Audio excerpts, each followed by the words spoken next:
বিসমিল্লাহ শব্দটি শুনতে খুব ছোট কিন্তু ভীষণ পাওয়ারফুল। এটা আপনাকে সরাসরি আল্লাহ তাআলার সাথে নেটওয়ার্কিং করিয়ে দেয়।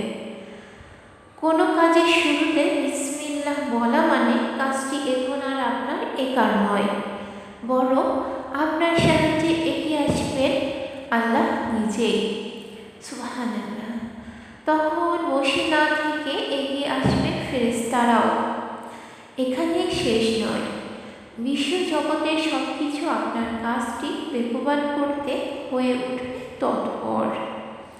এছাড়া বিসমিল্লাহ বলে কোনো সাধারণ দুনিয়াবি কাজ শুরু করলেও তা নেক আমলের খাতায় জমা হতে থাকবে। সুবহানাল্লাহি ওয়া বিহামদিহি সুবহানাল্লাহিল আযীম। দেখুন নববী আল আজকার 143।